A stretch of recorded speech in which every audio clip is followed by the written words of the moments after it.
আমরা জানতে চাইছি কাকিমার কাছে, কাকিমা বলেছিলেন তো তার মেয়ের বিচার তিনি চাইবেন বলে বিজেপিতে গেলেন, এমএলএ হলেন। আজকে কোথায় এই মেয়েটা? কি তার মেয়ে নয়? এই মেয়েটির জন্য বিচার চাওয়া যায় না? এতটুকু একটা মেয়ে, গোটা বাংলার মেয়েগুলো তো তারই মেয়ে, তার মেয়ে নয়? কাকিমার কাছে জানতে চাই আজকে তিনি বা কোথায়? আসবেন না, এই পরিবার পাশে দাঁড়াবেন না? তার মেয়েটার জন্য তো আমরা সবাই নেমেছিলাম রাস্তায়, তাহলে আজকে এই মেয়েটার জন্য তারা আসবে না? রাত দখল হবে।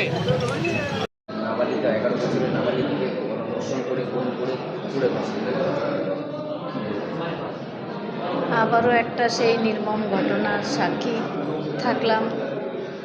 যা বারবার বলছিলাম যে আর যেন কোনো বাবা মাকে সহ্য করতে না হয়, আর কোনো মেয়ের উপর যেন এরকম না হয়, সেটাই আবার হলো পুনরায়। এটা খুবই দুঃখজনক, আমার কাছে তো আরও দুঃখজনক। আমি কালকে রাতেও বসে বসে কাঁদছিলাম যে আরও একটা বাবা আমার সেই চরম পরিণতি দেখতে হলো।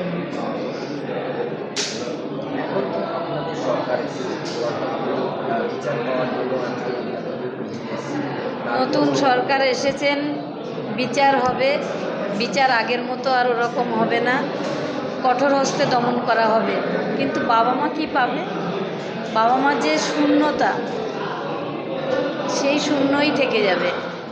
আমার মেয়েরও আমি বিচার পাবো, কিন্তু কি পাবো? ঘরে আর আসবে মেয়েটা তো আর মা বাবা বলে ডাকবে না। কেন হবে এরকম ঘটনা? এই তৃণমূল সরকার এবং তার আগে যারা ছিল সরকারে, তারা, বিশেষ করে তৃণমূল সরকার, খেলা মেলা, কেউ জুয়া খেলো, কেউ মদ খাও, এসবেই মাতিস। স্বাস্থ্য, শিক্ষা, মানুষকে বেড়ে ওঠার যে জিনিসগুলো, সেগুলো দেওয়া হয়নি বিগত বছরে। তো সেই ফলস্বরূপ এখন এইগুলো ঘটছে। এগুলো আমাদের নতুন সরকার এসেছে, কঠোর হস্তে এগুলো দমন করা হবে, কিন্তু সেই মা বাবা সেই শূন্যতাটা থেকেই যাবে। যারা অভিযুক্ত তাদের মধ্যে একজন গণপিটুনিতে নেওয়ার পর তাকে ছেড়ে দেওয়া হয় বলে এরকম অভিযোগ, এবং স্থানীয় মানুষরা তাকে গণপিটুনি দিয়ে গেল। আসলে মানুষ আরজিকর ঘটনাটা দেখে মানে খুব এত অ্যাগ্রেসিভ হয়ে গেছে যে ওনাকে আর ছাড়েনি। ছাড়লে হয়তো পালিয়ে যাবে বা কিছু হবে, মেরেই ফেলেছে লোকে। তবে এটা কাম্য নয়, প্রশাসনের হাতে তুলে দেওয়া উচিত আমাদের। প্রশাসন আমরা নিজে হাতে নিতে পারি না। সরকার আছেন, সরকার দেখবেন এবং ভালোভাবেই দেখবেন, প্রশাসন ভালো কাজ করবে এবং সব বিচার হবে। স্থানীয় মানুষজন বলছেন যারা অভিযুক্ত তারা বিজেপির সমর্থক।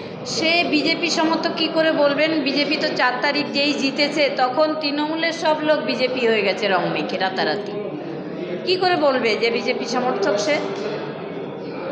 হঠাৎ করে আমার পাশে যদি দেখেন আপনারা, এখন তৃণমূল দাঁড়িয়ে আছে, আমি বুঝতে পারি না, কিন্তু ওরা তৃণমূল করতো আগে, এখন তারা বিজেপি করছে। এই যে এখন কতগুলো প্রোগ্রাম ছিল, আজকে ডক্টর শ্যামাপ্রসাদ মুখার্জির জন্মদিন, তাকে স্মরণ করে আমরা তার যে বাংলার প্রতি যে ভালোবাসা, তাকে আমরা সম্মান জানালাম, তাকে শ্রদ্ধা জানালাম।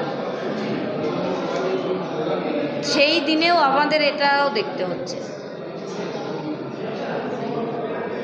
সেখানে কত লোক বিজেপির আমার পাশে এসে, তৃণমূলের আমার পাশে এসে ফটো তুলছে। হয়তো আমার দলের কর্মীরা রয়েছে, তার মধ্যে 2 জন তৃণমূল রয়েছে, তো আমি কিভাবে বুঝবো সেটা তৃণমূল না বিজেপি?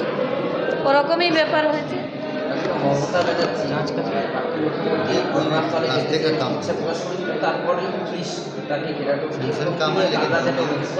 ঠিক করেছে, ওনাকে যেতে না দিয়ে ঠিক কাজ করেছে পুলিশ। উনি গেলে কি করতেন? উনি গেলে হয়তো অপরাধীর হাতে কিছু টাকা ধরিয়ে দিতেন, বাবা মার হাতে কিছু টাকা ধরিয়ে দিতেন, অপরাধীদের সরিয়ে দিতেন। উনি তো এতদিনে তাই করেছেন, এবং আমার মেয়ের ক্ষেত্রেও তা অন্যথা হয়নি। উনি নিজে স্বাস্থ্যমন্ত্রী, উনি কেন বিচার দিলেন না? কেন অপরাধীরা আড়াল করলেন? জনগণের কোটি কোটি ট্যাক্সের টাকা কার জন্য খরচা করলেন? শুধু একজন সিভিক ভলেন্টিয়ারকে বাঁচানোর জন্য? এটা কেউ বিশ্বাস করে না। অবশ্যই শাস্তি হবে। সরকার কঠোর হস্তে এসব দমন করবেন, এবং নারীদের জন্য সরকার অনেকগুলো প্রকল্প এনেছেন, সেগুলো হবে, কিন্তু মানুষকেও কি বলবো আর, ছেলেরা মেয়েরা বাচ্চাদের ছোটবেলা থেকে একটু শেখানোর প্রয়োজন রয়েছে পরিবারের। এই ধরনের ঘটনা কি আর আগামী দিনে কাম্য?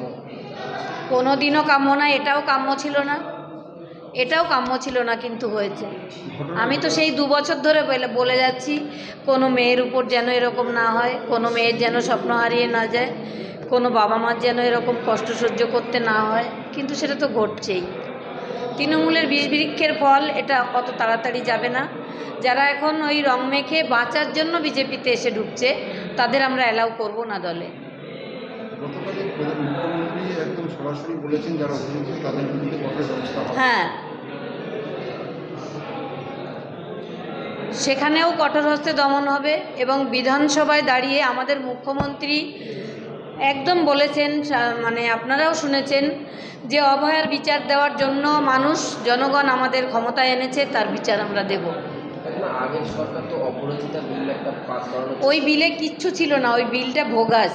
ওই বিলটা যারা অপরাধ করবে তাদের জন্য আইন আনা হয়েছে, কিন্তু যারা তথ্য প্রমাণ লোপাট করবে তাদের বিরুদ্ধে কি ছিল? কিচ্ছু ছিল না ওই ভোগাসে। তার জঘন্যতম ঘটনা।